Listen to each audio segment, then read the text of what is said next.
Salut encore mes abonnés, salut tout le monde, bienvenue sur Live AQ avec Lisa, votre présentatrice. J'espère que vous allez très bien, c'est un plaisir encore de vous retrouver sur Live AQ. Pour tous ceux qui visionnent cette vidéo pour la première fois, pour qui découvrent ma chaîne, vous êtes là très bienvenue, abonnez-vous surtout et faites partie de Live AQ. Cette chaîne est une chaîne qui parle de la politique, de la gouvernance de nos différents pays africains et surtout pour se faire une nouvelle santé en matière de politique. Vous êtes donc là très bienvenue. Merci. Alors dans cette vidéo c'est la deuxième partie sur le franc CFA, la CEDEAO, monnaie unique 2020, le Maroc voulant s'intégrer. Alors, le titre peut varier un tout petit peu, mais c'est toujours dans l'optique de comprendre le phénomène de la CEDEAO. Et donc, cette vidéo peut être un peu sensible, mais je serai très analytique ou analyste et aussi éviter toute émotion. Et donc, tous les commentaires qui seront reliés à cette vidéo passeront au peigne fin si ceux-ci ne sont pas vraiment objectifs, mais qui sont, ne sont pas objectifs et surtout dans un état de l'esprit critique comme dans l'esprit de cette vidéo. Et donc, pour comprendre cette vidéo, il faut regarder absolument la première vidéo. Sinon, la compréhension peut être émotive sans être vraiment constructive et effective. Alors, je suis africaine et donc j'ai le droit de parler du franc CFA et des pays qui utilisent le franc CFA, surtout que c'est un projet d'ensemble. En plus, c'est le CFA, c'est la CEDEAO et c'est un projet d'ensemble de l'Union africaine. Et donc, cette vidéo, nous allons nous attarder sur le Maroc.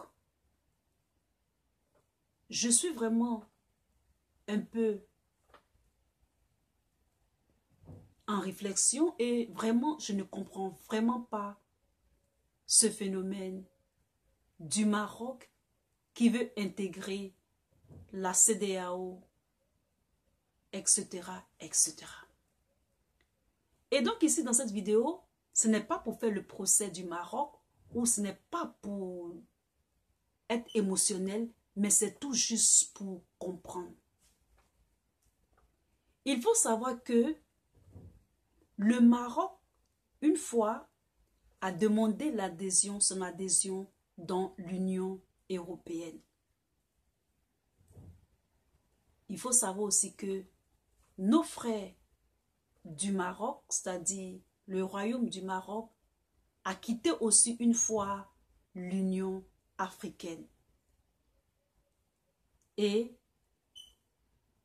après cela, le Maroc est revenu dans l'Union africaine.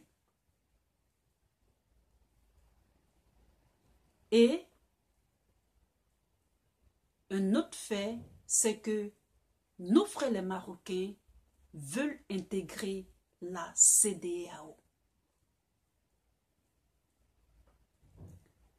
Et donc, ce que je ne comprends pas, malgré le volontarisme de l'Union africaine pour l'étape par étape dans le processus d'avoir une monnaie unique africaine, je ne comprends pas pourquoi est-ce que le Maroc veut intégrer la CEDEAO avant d'intégrer le grand groupe. Pourquoi tout ce détour de l'État du Maroc, c'est-à-dire du royaume du Maroc? Vraiment, je ne comprends pas. tout ce détour d'intégrer d'abord la CEDEAO et ensuite intégrer le grand groupe. Il faut savoir qu'aussi, le Maroc est un État qui fabrique lui-même sa propre monnaie. Et donc, le Maroc a toutes les infrastructures pour fabriquer sa monnaie.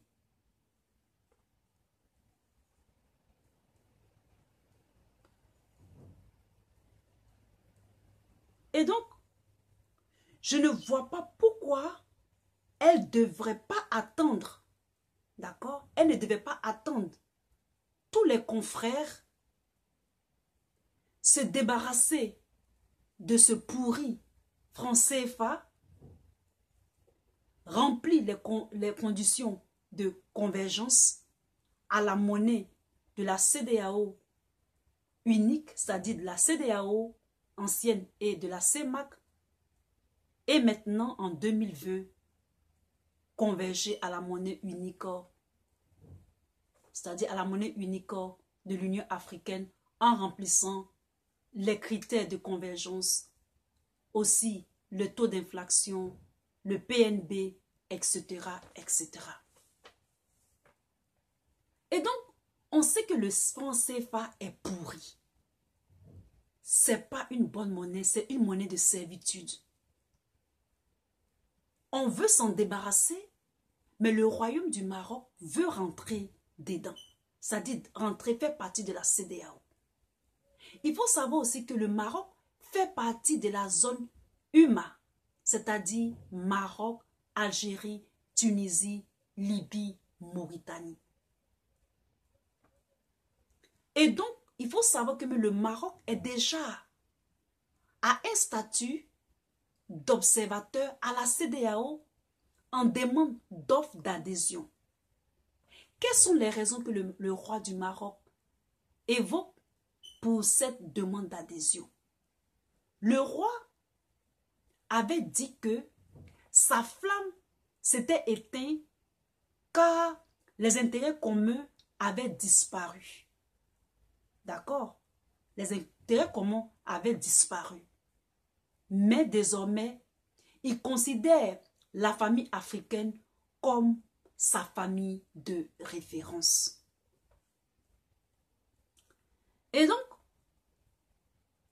le roi, après plusieurs détours, c'est-à-dire après plusieurs visites, d'abord en Gambie, plus en Guinée, il a fait son dernier tour à Abidjan. Et cette visite-là, il faut savoir que cette visite était très économique pour le réaménagement de la baie d'un district de la Côte d'Ivoire à Abidjan appelé Cocody. Et donc, en toute sincérité, je ne comprends pas pourquoi est-ce que l'État marocain, c'est-à-dire le royaume du Maroc, ne veut pas attendre tous les confrères de l'Union africaine, puisque déjà, elle a déjà un statut qui lui permet d'attendre. Mais on a l'impression qu'elle veut tisser plus de relations avec les frères subsahariens, c'est-à-dire les pays subsahariens comme la Gambie, la Guinée, la Côte d'Ivoire, et puis intégrer le grand groupe de la CEDEAO. Je ne comprends vraiment pas. Et donc, cette position-là, vraiment, j'espère que ce n'est pas une manière pour dissuader les rivaux, mais de fait, elle est faite de façon sincère pour une bonne entente de tous les pays de l'Union africaine. Parce que en faisant ça, j'espère que ce n'est pas encore une reconquête ou bien ce n'est pas une infiltration, mais l'État marocain fait cela de façon sincère pour les pays qu'elle allait visiter comme la Gambie, la Guinée et la Côte d'Ivoire. Et on espère que l'histoire nous dira exactement pourquoi est-ce que cela s'est passé. Et donc, il faut savoir que le Maroc pourra être le 16e État de la CEDEAO. Si vous avez aimé cette petite vidéo, mettez un thumbs up pour votre Lisa, abonnez-vous surtout, mettez autant de commentaires que vous voulez. S'il vous plaît, soyez très objectifs et constructifs dans cette vidéo et dans vos commentaires sur cette vidéo. Je vous aime, à bientôt et portez-vous bien. Peace, bye.